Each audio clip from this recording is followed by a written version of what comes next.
Fala galera do primeiro ano, nós vamos dar continuidade aqui no nosso conteúdo falando sobre respiração e fermentação, tá?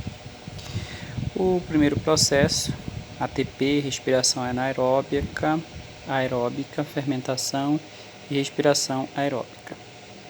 Bem, aqui nós temos um pequeno texto aí para vocês e algumas questões para estarem respondendo, duas, tá? Por favor, não esqueçam de fazer. Aqui nós estamos na página 496. Na página 496, para que os diferentes processos metabólicos aconteçam, as células funcionam de modo adequado à necessidade de energia. O principal processo responsável pela liberação de energia nos seres vivos é a respiração aeróbia. Por meio dela, a glicose, no caso aí a glicose é quebrada. O famoso ATP, trifosfato de adenosina, tá? É uma molécula complexa que nós temos aqui. Essa molécula contém nucleotídeo, adenosina e uma cauda de 3-fosfato, o trifosfato de adenosina. Mostrando aí para você na página 496 do seu livro todo esse esquema, tá? O ATP armazena energia em ligações entre fosfatos inorgânicos, inicialmente pobre em energia. O radical adenosina, quando uma adenosina está ligada a um fosfato, temos uma molécula chamada AMB, monofosfato de adenosina, tá? Para que vai servir tudo isso? Vai servir para, no caso, a organela citoplasmática está produzindo para poder ser quebrada mais adiante pelas outras células, tá? Mitocôndria. Mitocôndria é uma organela que produz, tá? E produz energia. Aqui mostra pra gente filamentos são organóides celulares responsáveis pela obtenção de energia, tá?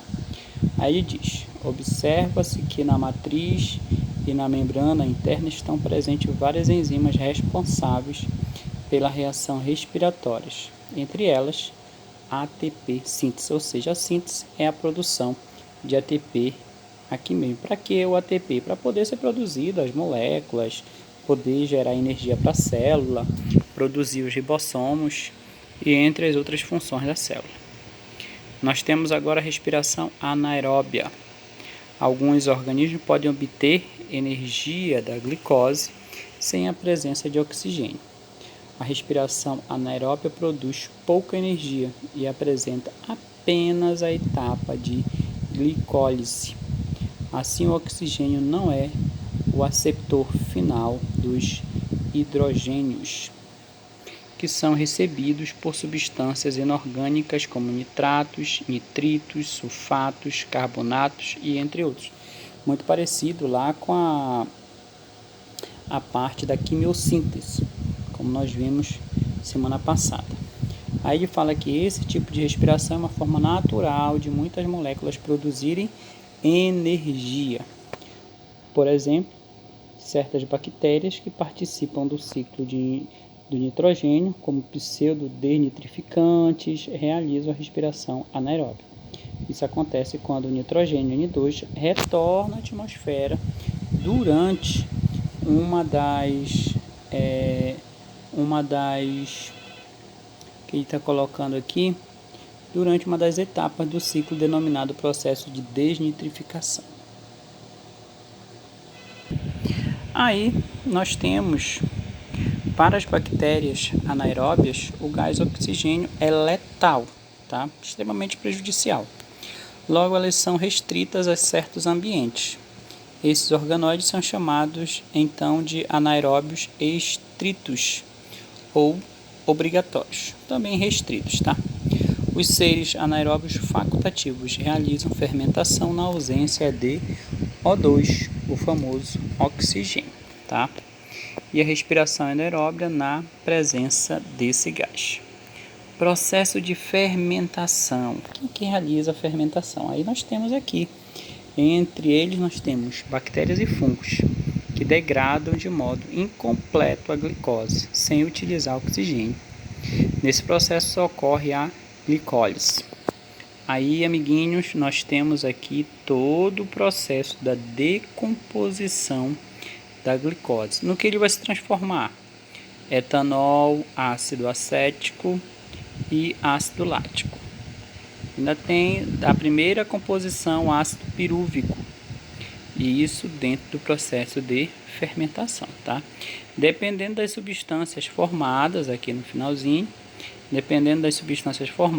etanol ou ácido lático e do tipo celular envolvido no processo, existem dois tipos principais de fermentação, tá? Então aí vamos mostrar os tipos de fermentação. Fermentação alcoólica é um processo anaeróbio que ocorre comumente nos fungos, conhecido como leveduras, tá? Em que o produto final é o etanol, certo? O qual pode ser utilizado na produção de bebidas alcoólicas. Vamos saber lá quais essas bebidas alcoólicas na página 498. Esse processo anaeróbio também é usado na panificação para o crescimento da massa dos pães, na fermentação inicial com a adição de levidos ou leveduras, fermento de padaria, tá? As quais causam a fermentação dos açúcares da massa, provocando a formação de bolhas e dióxido de carbono. Aí nós temos aqui, olha, ao assar o pão, o calor provoca a expansão do gás e a evaporação do álcool, o que dá estrutura porosa ao pão, tá? Um detalhe importante sobre esse fungo é que ele também consegue realizar o processo anaeróbio. Por isso é considerado anaeróbio facultativo, ou seja, na ausência de oxigênio. Aí, amiguinhos, isso é o primeiro processo, fermentação alcoólica, tá? Questão das bebidas, os vinhos, pão, bolo, tá? Iogurtes também realizam esse processo. Vamos para o processo de fermentação lática. Esse processo é realizado por bactérias lactobacilos, produzindo como resíduo final o ácido lático, sem liberar dióxido de carbono. O pH ácido acarreta a coagulação das proteínas do leite. Aí olha aqui, olha o processo lático, formando o coalho, a famosa coalhada. O leite quando fica coalhado, tá? É esse processo aqui, fermentação lática. Por isso, a fermentação lática é utilizada na produção de coalhada, ricota e iogurtes, tá? Aí o exemplo. Esse tipo de fermentação também pode ser realizada pelas células musculares. Em que processo? O suprimento de oxigênio não é o suficiente, o ácido lático produzido ao final provoca fadiga muscular e dor. Quando a pessoa já correu muito, aí não consegue produzir mais oxigênio, em vez de oxigênio é produzido ácido lático. Fermentação acética. A fermentação acética realizada por algumas bactérias, principalmente as do gênero Acetobacter, deixa como resíduo final um ácido acético. A fermentação acética corresponde à transformação do álcool em ácido acético, conferindo o gosto característico do vinagre. No processo aqui, transformando o vinho em vinagre. Esse tipo de processo acontece na presença do oxigênio.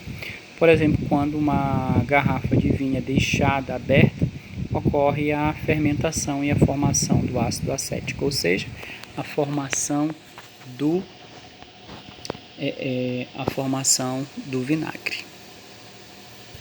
Agora, a respiração aeróbia, tá? Uma maneira de retirar a energia contida em ligações químicas de uma substância é provocar a reação de suas moléculas com oxigênio.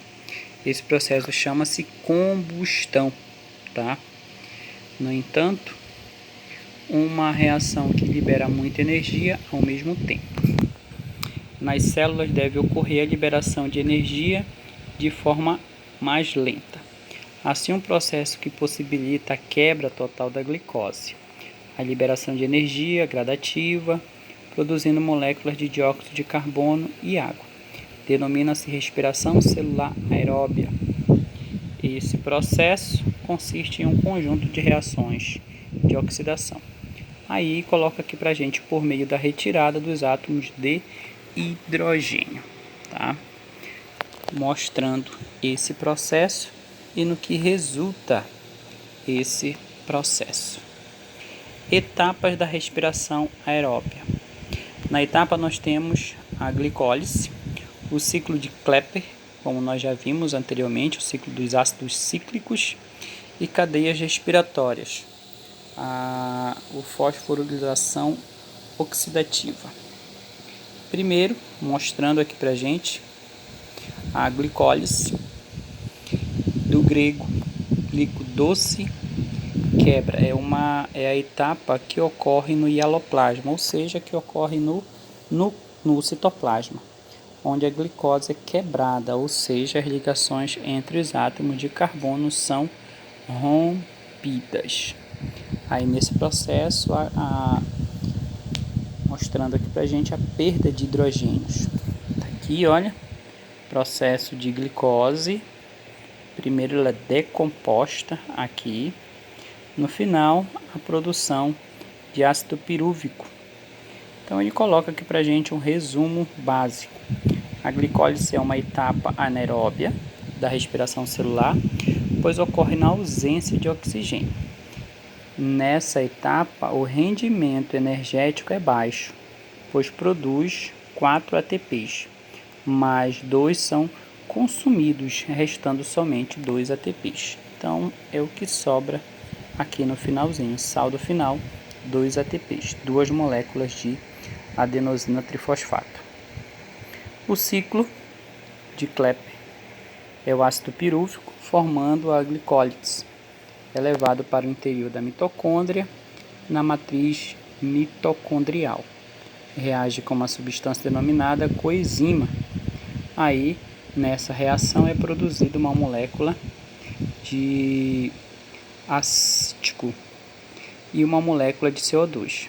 A reação também participa numa molécula de NAD+, que é transformado mais adiante em NADH e captura aí a questão dos elétrons, mostrando aí para vocês como é que ocorre todo esse processo e aqui, claro, mostrando todo o ciclo de Klepper dentro da matriz mitocondrial. Cadeia respiratória.